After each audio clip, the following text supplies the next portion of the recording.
Hello and welcome to another episode of Political Agenda brought to you by New Narrative with me, PJ Thum. I am wearing a red and black batik shirt sitting in front of a big bookcase, and my pronouns are he, him. This podcast is brought to you by New Narrative, a movement for democracy in Southeast Asia. And if you'd like to join our movement, please do go to newnarrative.com/join, or to donate, go to newnarrative.com/donate. Today, we're going to be talking about Singapore's reserves, and it's more broadly, it's the government's financial policy. And we have with us Leong Mun Wai, who is the non-constituency MP for the Progress Singapore Party in the Singapore Parliament. Mun Wai began his career in 1986 with the Government of Singapore Investment Corporation and subsequently became a very successful investment banker, and was previously managing director of OCBC Securities and is currently chief executive officer of his own private equity firm, Timbre Capital. So he knows a lot about foreign reserves and how to invest money, and we're really glad to have him with us here today to talk about government's reserves. Thank you, PJ. Yeah. So to start off, I think this is the reserves are like a really, really complicated issue. And most Singaporeans, I think, we conceptually understand the idea that reserves are savings, but it's a lot more complicated than that, isn't it?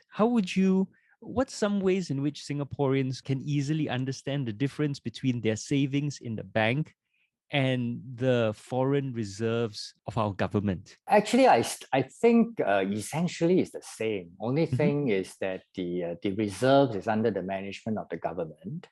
But whatever reserves that the government has accumulated over the years, it is actually the hard savings of the Singaporeans. The savings are converted into foreign currencies through the operations of the Monetary Authority of Singapore. Then that becomes our national reserves. So essentially, it is actually the savings of the Singaporeans. The Singaporeans should consider this more or less like their own savings. Only thing, it is under the management of government. And actually, Singaporeans should ask the government why such reserves are not being used more proactively to improve the welfare of Singaporeans. Yeah. Okay, so I think there's two key things, two key differences that you might have highlighted there. The first is that there are savings, but we don't know much about how they're being used. There's not even one authoritative number that's published. You have to piece it together from different places, right?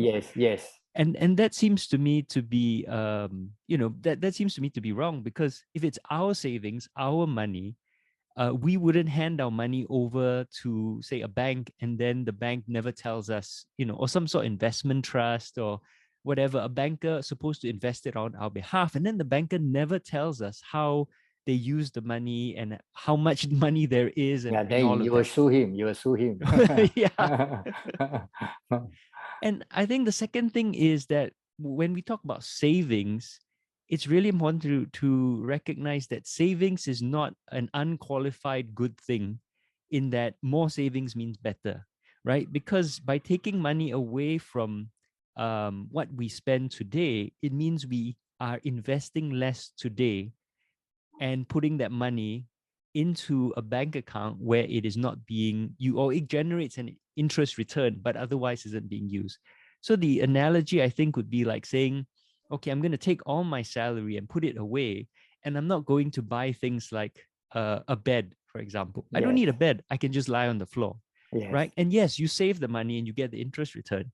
But 20, 30 years from now, you're going to have a lot of back problems. Yes. Which could have been saved if you had just invested in a proper and you can't do a proper job, so you will not increase your potential to do better, make more money, and that itself is really a very big opportunity cost. Not only you have a back pay, but you probably is preventing yourself from realizing your best potential. And that is the main, actually that's one of the most important point we actually want to drive home when we talk about reserves in Singapore. Yeah. But I think before we go there, PJ, maybe I go back to your first two questions. One is that why Singaporeans are not do not have that gut feel about that sense of these reserves belonging to them. It's because the reserves are actually not directly they putting the savings into the bank. it is actually deducted from them right at source. First of all, the savings that we are talking about is, first of all, the CPF savings, okay?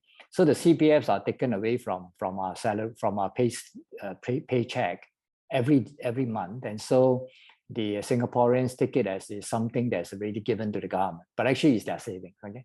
And what the other component of the savings that we are talking about that turn into the reserves is actually all the taxes, okay, that the government has imposed on us. And then with the taxes, the government actually chalk up a surplus, and then the surplus become a kind of savings for the country. And then that savings is put at MAS, the Monetary Authority of Singapore again, and then that savings is again converted into foreign reserves. And that's how we accumulate our reserves. First of all, the CPF savings, and then the government surpluses. So repeat, the government surpluses are from all the taxes that the government has imposed on us, plus the land sales revenues that the government has made every year. So all these are actually the combined savings of the Singaporeans, and they are later on converted into these reserves. And although we have chalked up a substantial amount of reserves, unfortunately, the government has not come out to explicitly announce that we have these reserves. Okay, they only say that, oh, we have huge reserves and all that, but we cannot use them. They're only for the rainy days, and they don't tell you what is the number. Although actually, I've said in Parliament many times that the government actually published the number, the figure about how much how much financial assets, which is more or less a proxy for our national reserves that the government owns. And that number, as far back as 31st March 2021, March last year, was already 1.4 trillion Singapore dollars. So it's a very substantial amount. And this amount does not include the official foreign reserves under the MAS. Okay, the MAS have another set of reserves. So you combine all of them together, actually we have $2 trillion of reserves. Wow. Okay? Yeah, and the government never make any announcement on that. And our mainstream media also conveniently leave out all these important figures. And these figures are so important, and I'm sure you agree to that, that we cannot talk about the financial, we cannot talk about raising taxes in Singapore without first ascertaining what is the financial position of our country. If we have so much money, then we have to think twice, thrice before we should go for another round of tax increases like the GST. Right. So those are the two things I'd like to emphasize first before we go on to there's an opportunity. There's a lot to unpack there. Yeah. Let's take the last thing first. The government, obviously, there's a deeply ingrained culture of secrecy, and they argue that, oh, if you publish this information, then speculators are going to use it to attack our currency, because the reserves are also used to prop up the value of the currency, right? And so they argue, for example, basically that this information, if we release it, is going to be used maliciously against us. Right. Yeah. But on the other hand, other countries. But the point, PJ, the point is, I think we don't need to dwell on that anymore, because the government actually reported the figures. Right. So the foreigners will have gotten the figures already. Okay. So in terms of the reserves we use to protect or defend our Singapore dollar, okay, it is the official foreign reserves under the MAS, which I say is not actually included in this report, which is the report by the government, okay, on the $1.4 trillion worth of financial assets. Okay, this is a proxy to our national reserves. But on top of that, there's another another pot of reserves under the MAS, which is about $566 billion now, as of end of last year, which is actually used for defending our Singapore dollar. So the foreigners actually know how much we have. Only thing, it is not being made explicit within our own country. So why does the government not then become clearer and make clearer how much reserves we have then? If they already publish this, if the foreigners, speculators already know, they all know about this. I don't know what is the reason, but they have not explicitly say anything about it. Even I pursue a number of times in Parliament with the Minister of Finance to say that, can you confirm that our reserve is this much, $1.4 trillion? He has not responded. Yeah. Okay. Yeah. I mean, It's well, very strange. they have a culture of secrecy, and very strange. and they have a policy. If they know that the answer to a question is going to be bad, they just don't answer, right? Yes. So I guess that's probably it. But we have to emphasize again, and the PAP itself has also talked about how this is our money, and yet we don't know how it's being used. Yes, and we absolutely. Yeah. can't hold, the government accountable for what they do with it. Yes. Okay, there's a few other things you mentioned. One is the size of it, and you mentioned I think three big streams. One is HDB, one is taxes, and the last one is land sales. Yes, the main thing is the land sales, and then all the other taxes.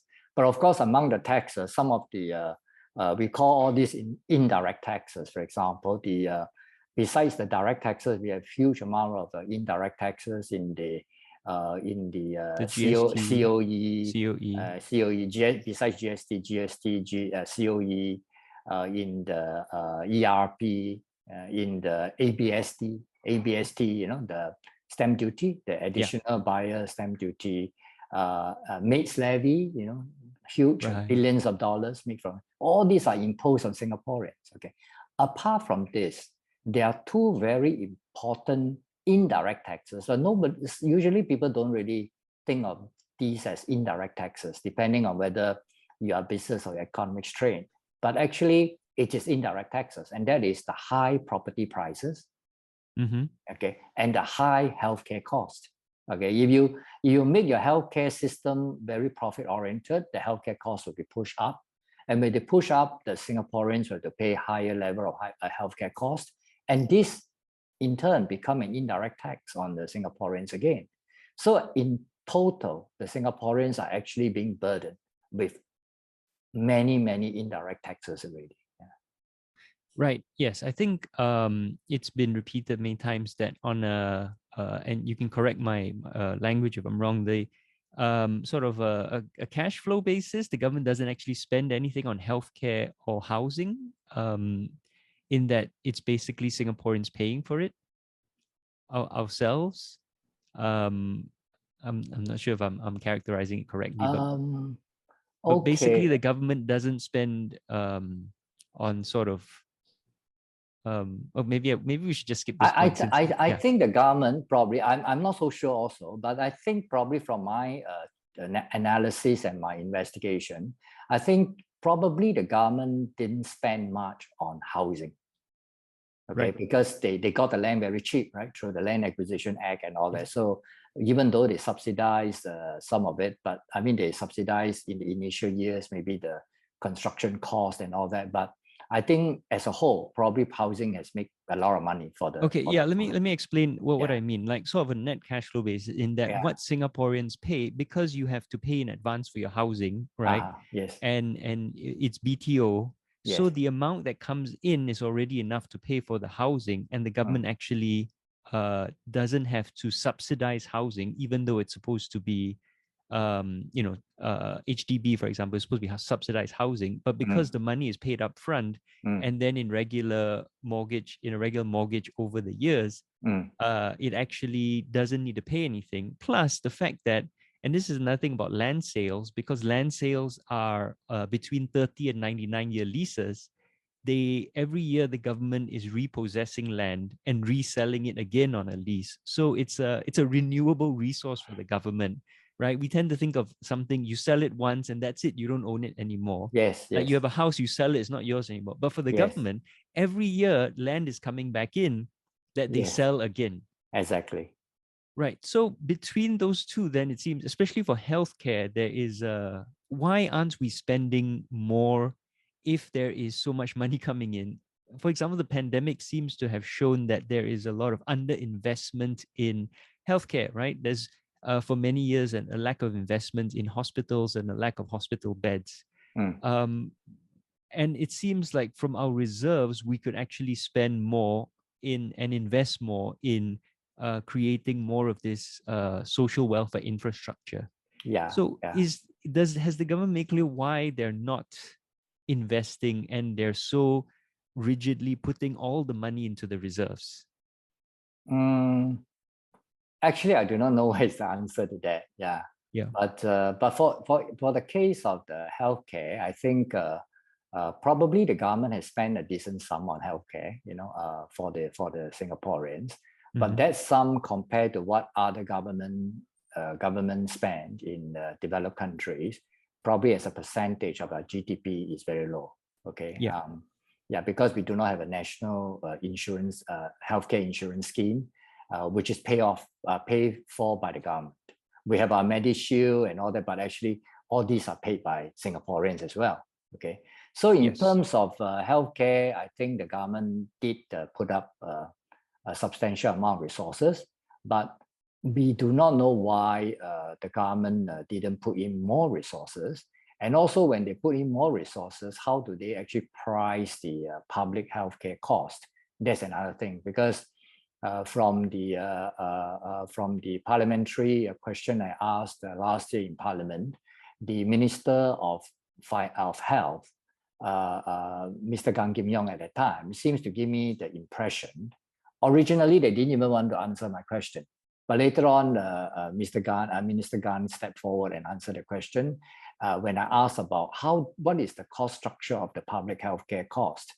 How do you price the public healthcare cost? He seems to give the impression that, or the information that all the costs are factored in, including land acquisition for the hospital, including building the hospital. So all the costs are put in. So as a result, even our public healthcare cost forecast may be more than what it should be, because our property prices are very high, right?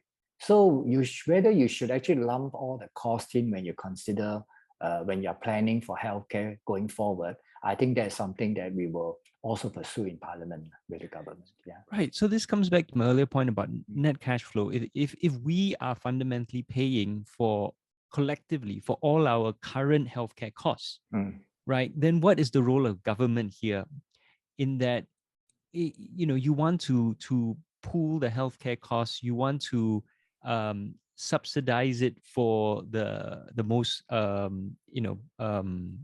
what's the word, vulnerable Singaporeans. Yes. But also historically, when you look at Singapore, until the late 70s, healthcare was virtually free, and supposedly we were a poor country then. Yes. But we could afford, and we had a very high population growth rate. Yes. But we could afford to have healthcare virtually free. And yet somehow today we're supposed to be a rich, developed country, and healthcare costs have sharply risen, starting under Goh Chok Tong, when he was DPM, when they introduced a lot of neoliberal reforms. Yes. But have things actually improved for Singaporeans? And is the government actually taking care of Singaporeans? And the problem with answering these questions is it seems like it's a black box, right? What I'm hearing from you is that we don't know. Yes, we don't know. And that is one big area that we probably still need to ask for more information from the government before we can actually talk about new policies and all that. Yeah. But definitely the general impression, the general feeling on the ground is that our healthcare system was much more affordable and much more caring, for the citizens right up to about the end of the 1980s. Starting from the early 1990s, the model seems to have changed. Maybe we call that a profit-oriented model. And this profit-oriented model, coupled with the rapid population growth over the years, had actually turned out to be quite insufficient or inadequate for Singaporeans. Many, of course, there are conflicting stories. We also got the narrative painted by the government that all the technical indicators seems to show that our healthcare system is performing well, but on the ground we are hearing a lot of sob stories from Singaporeans that their finances, their families are destroyed by a sudden healthcare cost burden. Yeah. So I think we continue to need to tackle that. And even Dr. Paul Thum has always been saying that in Singapore is you can forsake, you can die, but you cannot forsake. Yeah. Yes. Yeah. I think that's a really important point, that the government always says things are going well, right? And that we're doing well, but they refuse to give us the information to verify that it's going well. And that's what I don't get. If things genuinely are going well, then surely you will want us to you have will all want to the prove information. it. Yeah. You want exactly. you want to show off, right? Yeah. But no, it's all secrecy. Yes. And that makes me, I think it makes all of us suspect things aren't actually going well. Yeah, we all know that, PJ. That's why we have great respect for your new narrative. It is exactly the gist of the whole matter, that we need to actually complete the narrative in Singapore. Many narratives need to be completed, because what the government is doing now is that they are giving information that only support a particular narrative. The narrative is not wrong, but it's not complete. Okay, so whether it's in the area of jobs, whether it's in the area of the national reserve, whether it's in the area of the housing, whether it's in the area of the healthcare or the other cost of living, all these are things that are very close to the heart of the Singaporeans, and Singaporeans like to know more, and but the information is not forthcoming. Yeah.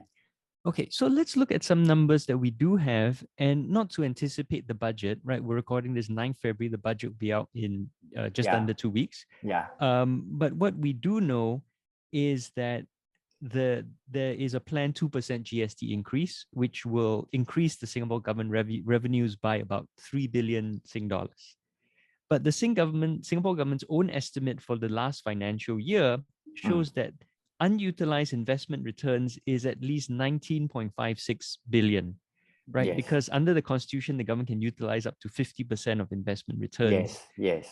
So there is another 19.56 billion that just goes back into the reserves. And then on top of this, we have 11.79 billion revenue from land sales for fiscal year 2021.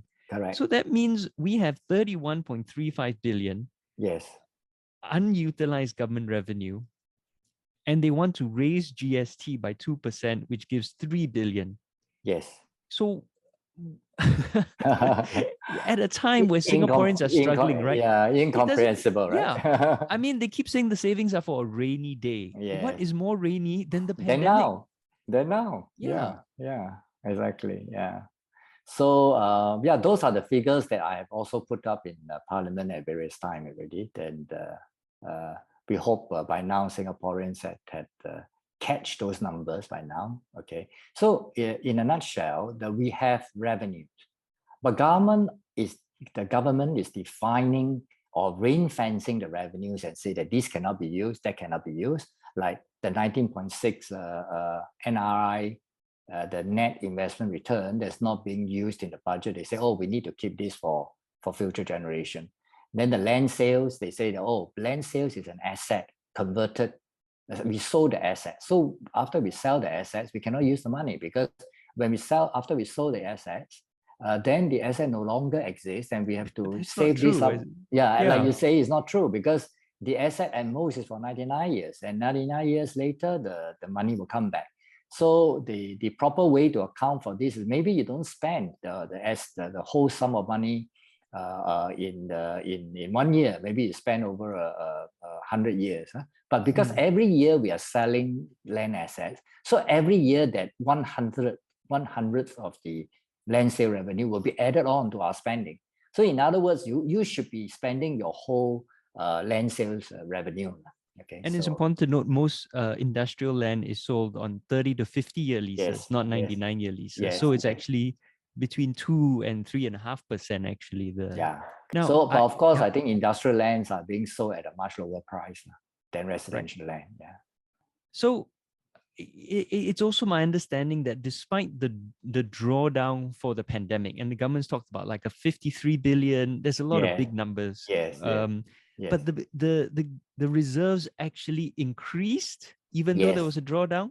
Yes. Can you explain why? Because like one of the things that I think has become very clear around the world is inequality, because during the pandemic, Yes. those of us who work, who have a salary, right, we've Yes. gotten poorer.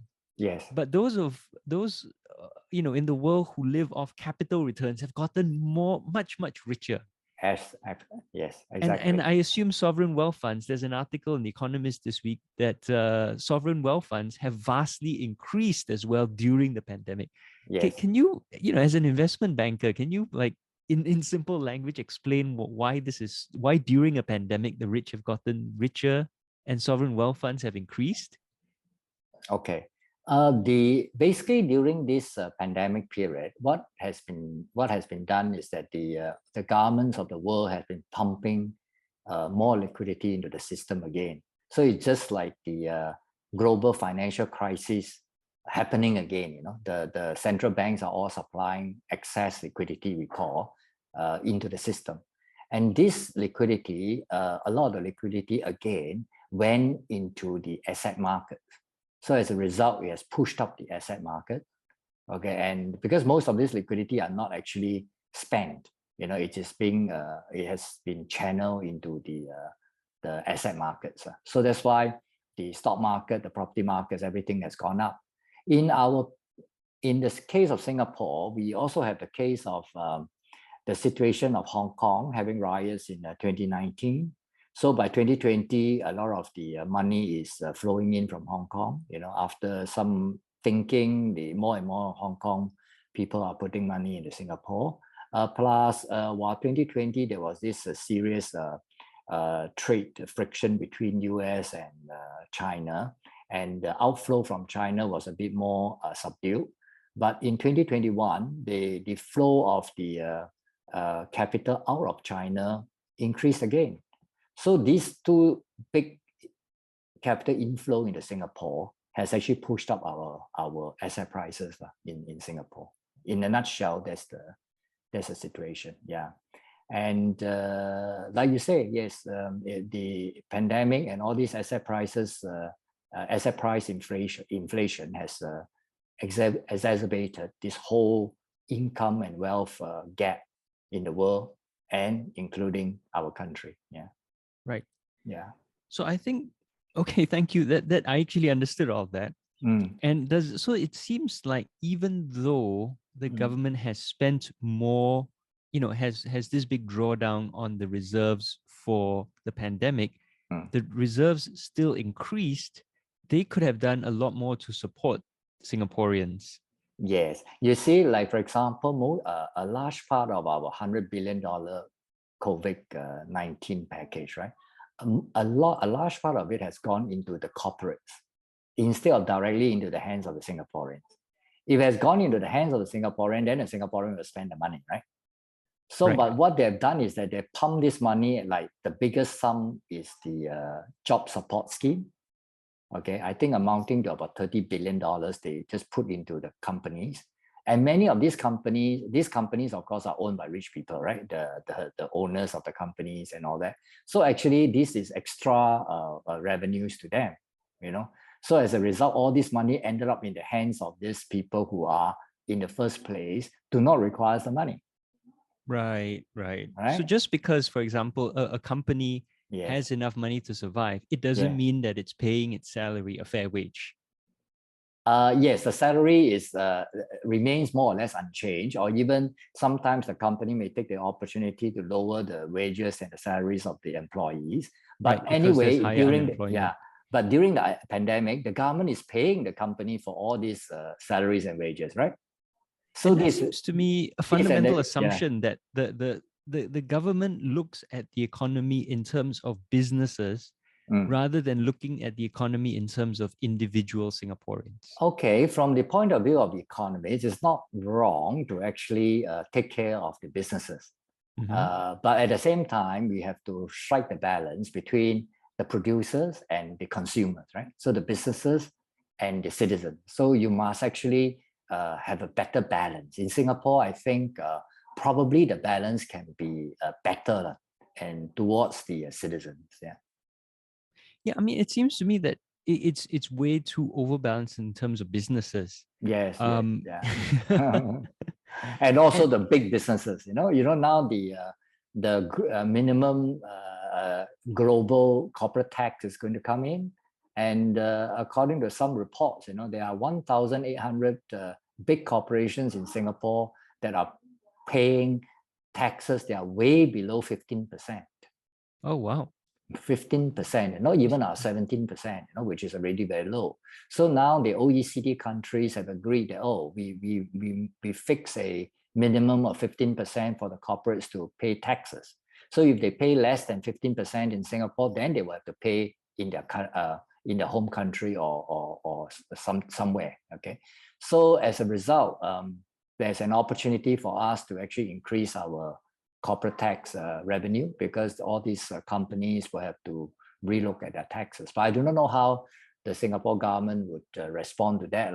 In their traditional way of doing things, probably we will still not get a big increase in income from the corporations. Yeah, but now, because of this global minimum global corporate tax, now we know that a lot of the big corporations in Singapore are actually not paying much taxes. Yeah.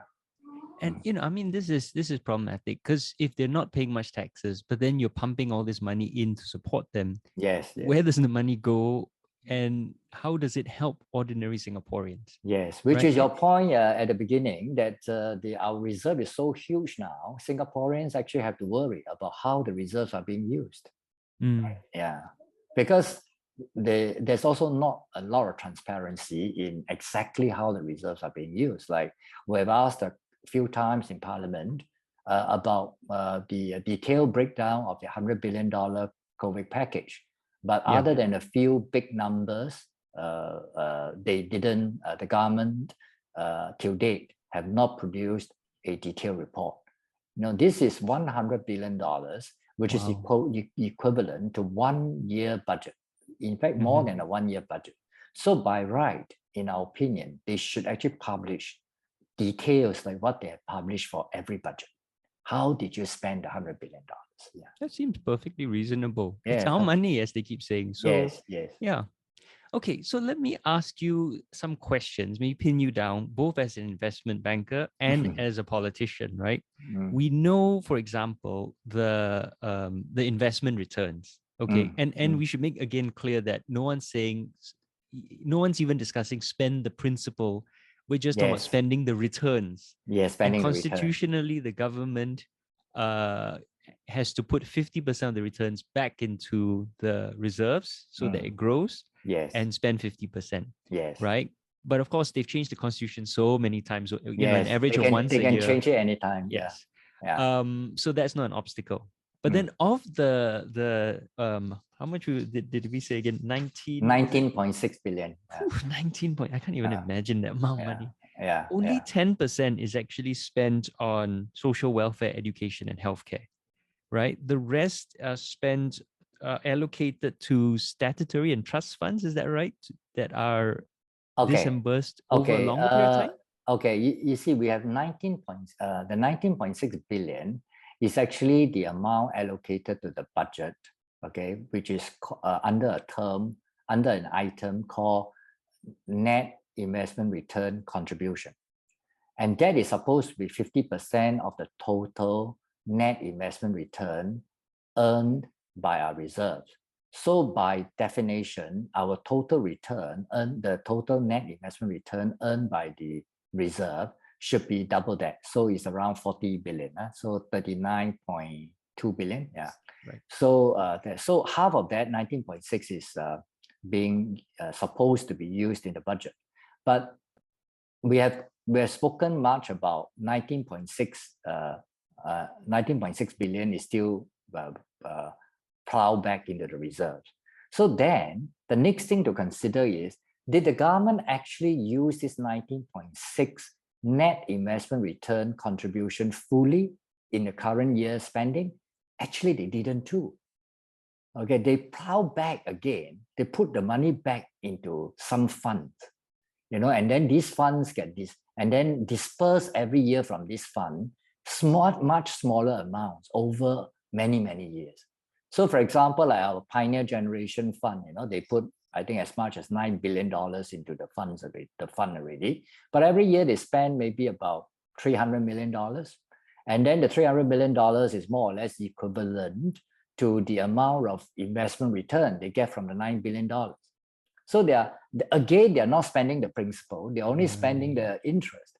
So as a result, if you make some calculation, what it means is that even the NRIC, the net investment return contribution, which are supposed to be allocated to the budget, they are not spent, they're put into the funds. And so you make a rough calculation. Actually, you add up all these funds. Every year they spend a few percentages on the funds only, which is equivalent more or less to the interest and the investment return they get from the fund's principal. Okay, and then when you look at the all the NRIC that is spent every year on the social spending, it is roughly about 10%.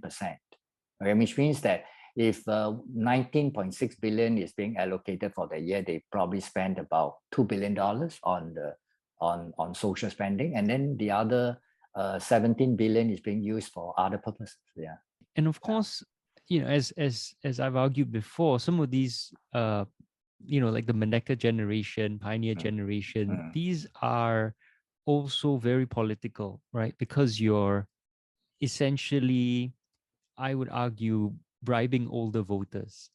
And it's not even something, I mean, feel free to disagree. But I think PJ is a good move. Whatever that benefits Singaporeans, we are happy that the government. But you can't do it on the basis of age, because there are rich old people and there are poor old people. You should do it on the more on the basis of need, right?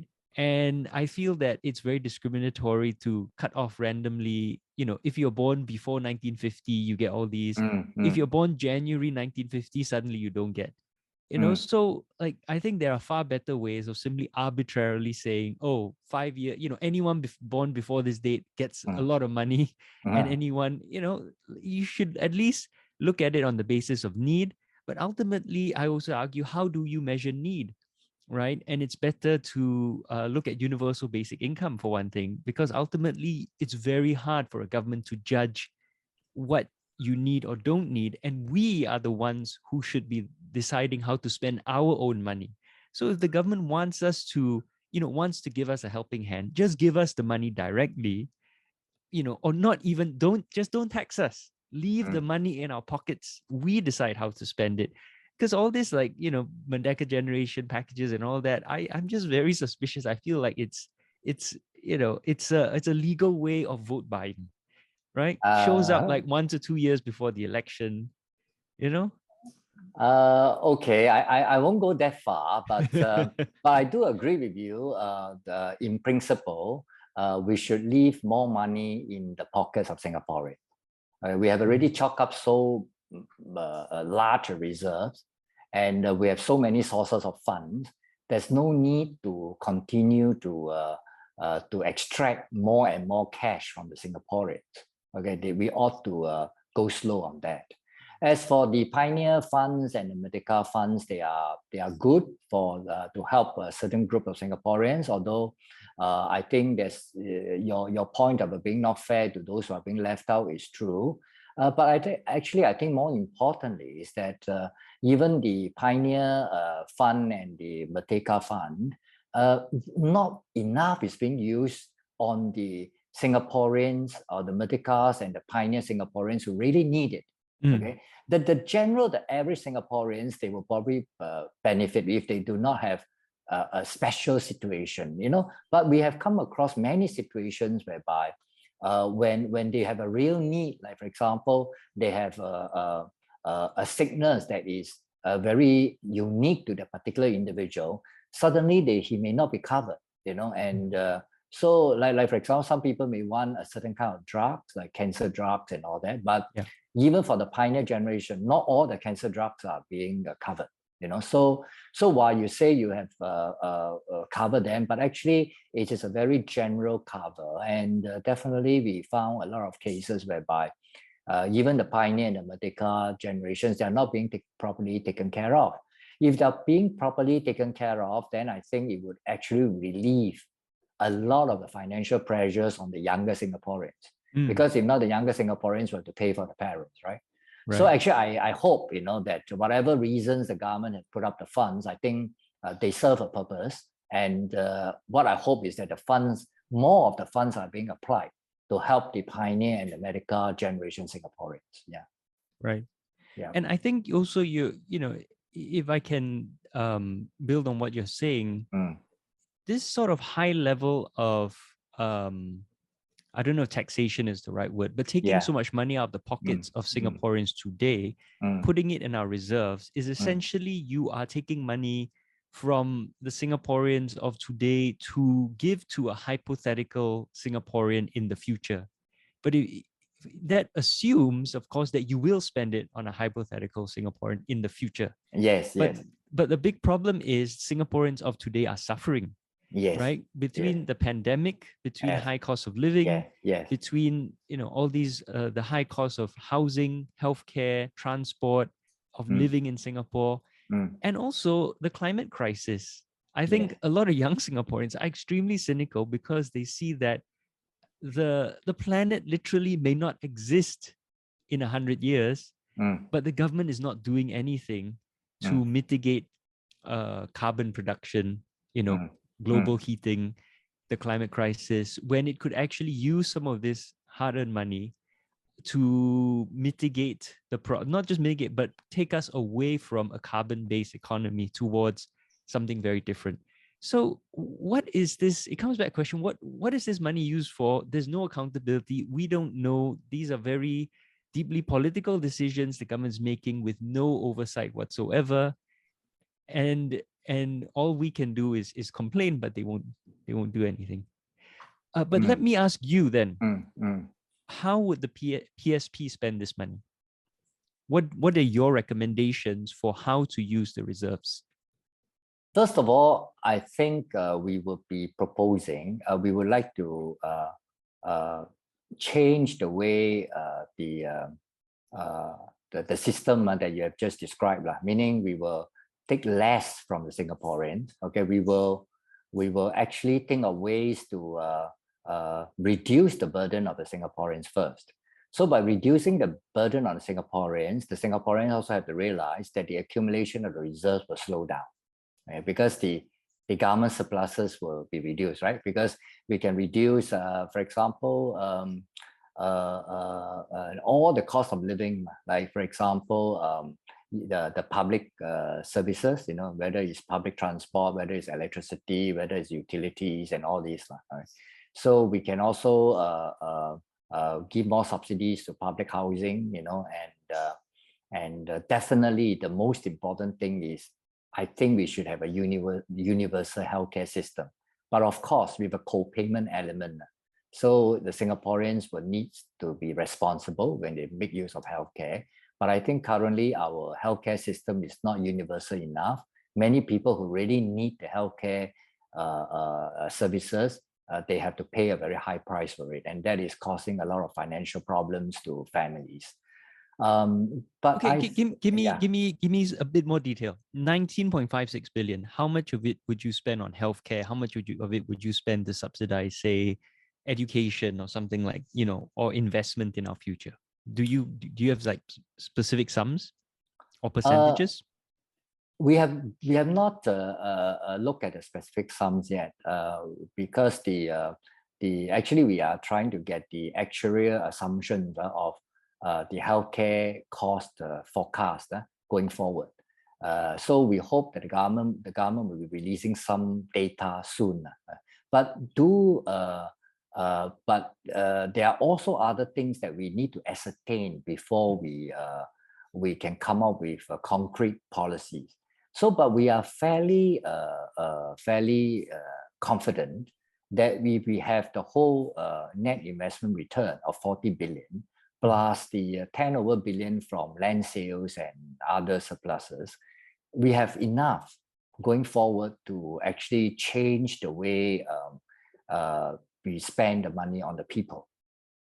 We are fairly confident about that. And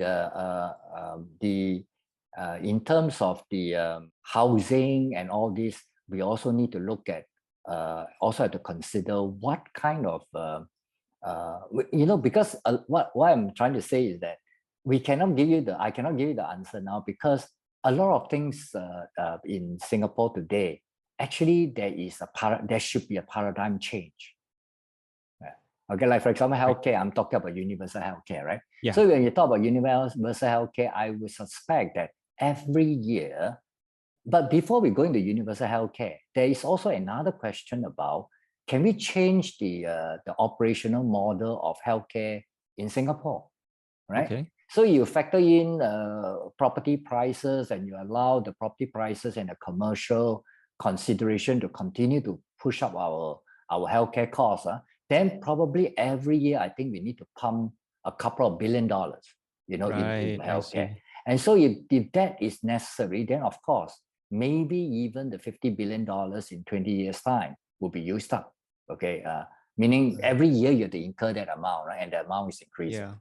So, but I think we need to rein in the escalating healthcare costs as well, the industry and all that. Okay. Hold on. So, okay, just knowing that land and property values are built into these pricing, right? Doesn't make sense to me, because you just buy the land once. Exactly. Why is the increasing value also built in? Yes.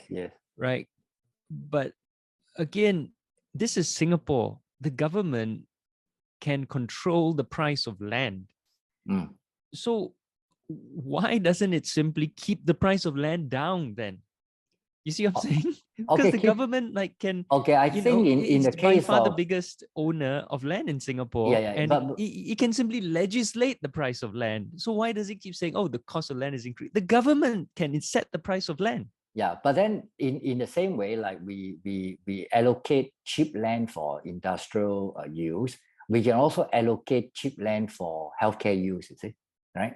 So, but instead of allocating cheap land for healthcare use, I think what the government is doing now is that the healthcare industry will have to factor in the full impact of the property cost into the healthcare cost. So that is what we are talking about. But to bring down the land prices, like for example, we set the land price across all users in Singapore, we bring it down by 50%. That will have a very detrimental effect on our overall property market. And property, after all, is an important sector in our economy. And we do not want to actually affect the property prices when we actually make our changes in the various areas that we are talking about, the paradigm change that we're talking about. But we can, of course, allocate subsidies for the people who are paying high housing, HDB housing. We can take out the property cost in the public healthcare sector. That is what I would recommend. Yeah. Okay, I mean, this could open up into a huge conversation. Yes. About, so let's not. Maybe we'll have you come back, or someone else as we come back talk about that. About land prices, about HDB, and that whole model. Yes. But okay, so you're committed to this paradigm shift, universal healthcare with copay, and then more subsidies for housing. Yes. What about education? Universal education with or without a copay? Again, education, we have to again look at re-examine and review the model first. Yeah. And from the model, then we can decide how much more money we need. I suspect we will need more money because I think in Singapore, we can afford to actually allow for more multiple pathway and multiple pathway in education, to the extent that maybe even we can identify curriculum for smaller groups of Singaporeans.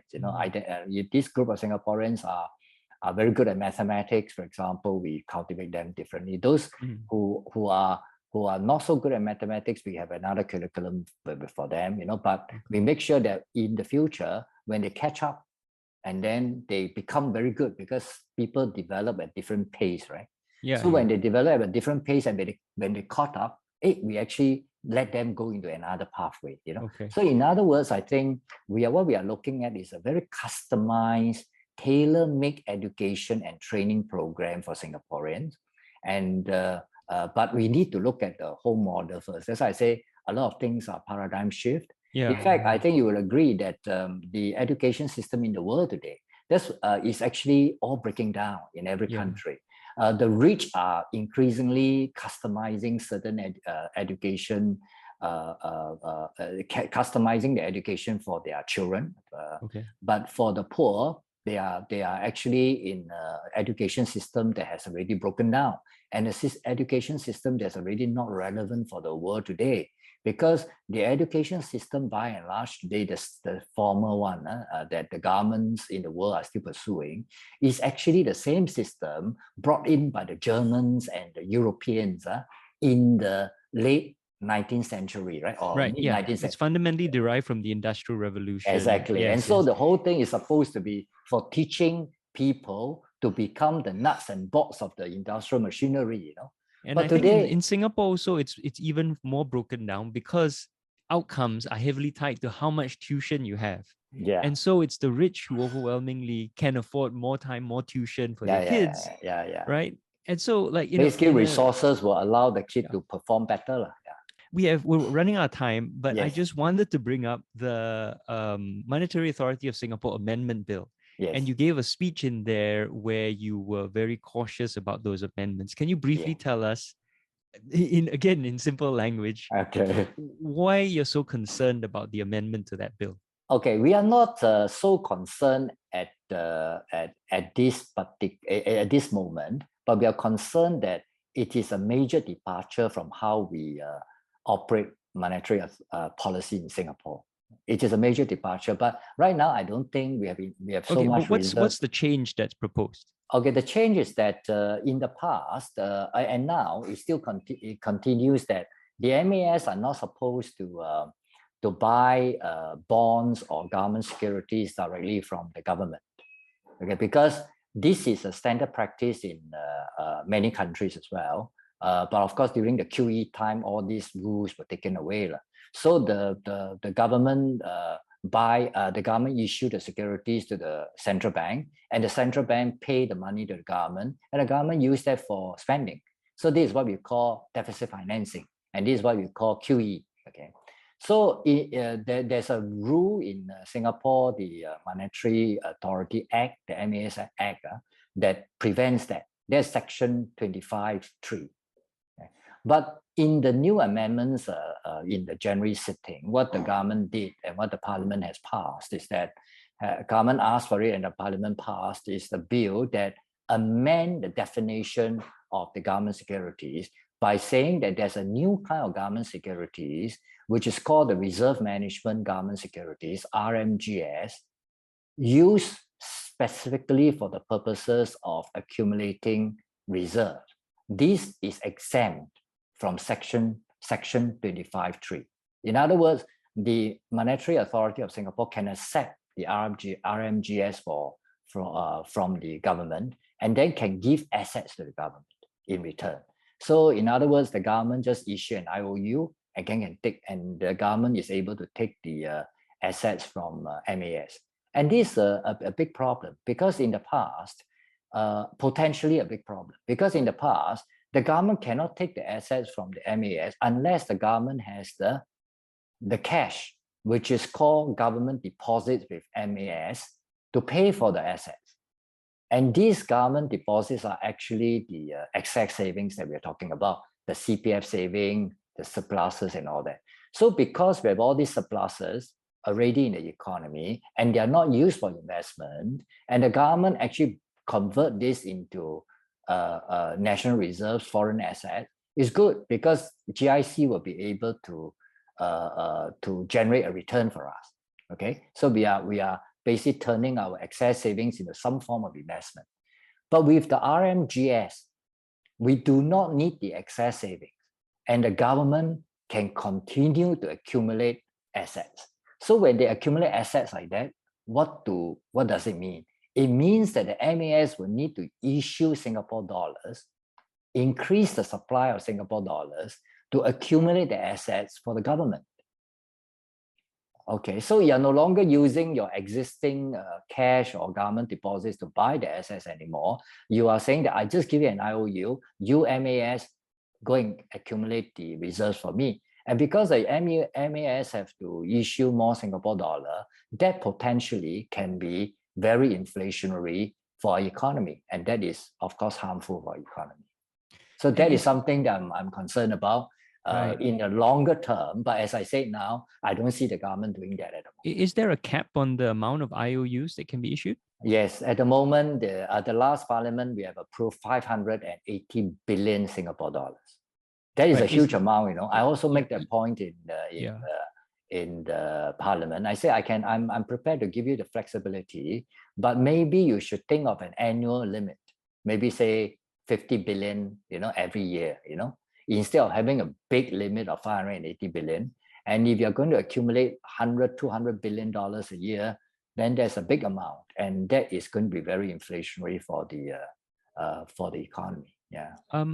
Now, if I did my research correctly, our annual GDP is only about 500 billion. Correct, yeah. So effectively, they could draw out more than the entire country makes in a year in an IOU. Just okay, that has got to do with national income accounting. I'm not sure how that, like for example, in 2020 and 2021, each of the year, MAS already accumulated about $100 billion Singapore dollars of foreign assets each of the years, you know. So that means in total we have 200 over billion. And it is this amount of assets that the MAS had accumulated over the last 2 years that the government found that they have not enough government deposits to pay for it. So that's why in January sitting, we have to pass a bill to allow the government to issue the IOU. Okay. So by having said that, how this $200 billion will go into the national, the GDP is a national accounting issue. I'm not exactly sure how it will be accounted for, but probably they are separate accounting treatment. So this 200 billion or this 580 billion is not going to go out into our 500 billion, but the net investment return we earn every year, that probably part of it at least will become our will be accounted for in our GDP. Yeah. Can I just pick up one thing you said? That you said they accumulated 200 billion, and then they basically if I can put this in how I understand it, they went out and they got these assets. Then they found they didn't have the money for it, so they had to create a law to allow them to pay it off. Yes. For a law, you see, the MAS, if the assets are kept in MAS, then it is within the power of the MAS. But if they want to transfer the assets from MAS to the government, although people will say, hey, MAS is government, well, what are you talking about? Many people fail to understand that. Yeah. Okay, I mean, you have to give it to our government that we have some processes. And these are the standard processes of course, properly run countries in the world. Okay? The central bank is different from the government. Okay. Yes. So if as long as they don't transfer the 200 billion into GIC, which is the fund manager for the government, it's okay to park under the MAS. But because they want to transfer, in the past, to transfer, the government will have to pay for it, right? So, but now the government can't pay for it, especially because of COVID. Government spend all the revenues they have. So they have no money to buy over the 200 billion. So they say, oh, let's pass a bill, you know, and so that they're weakening the divisions, weakening the protections. division, and is weakening the financial discipline also potentially. But I think overall, because we still have a lot of a huge amount of reserves now, and all that, and I don't think we are in need of deficit financing, because we have spoke just now, you know, that there are actually many sources of revenue of the government. The government don't need to do deficit financing. So as a result, immediately this RMGS is not going to be a route whereby the government see the need to do QE or whatever. But potentially, right. correct. Okay, I mean, this all just comes back to our first point that, they can do all this. It feels like a lot of sleight of hand accounting and, way above the head of most Singaporeans, but hugely important. And there's just not enough transparency and accountability. And I think it comes down to all of that.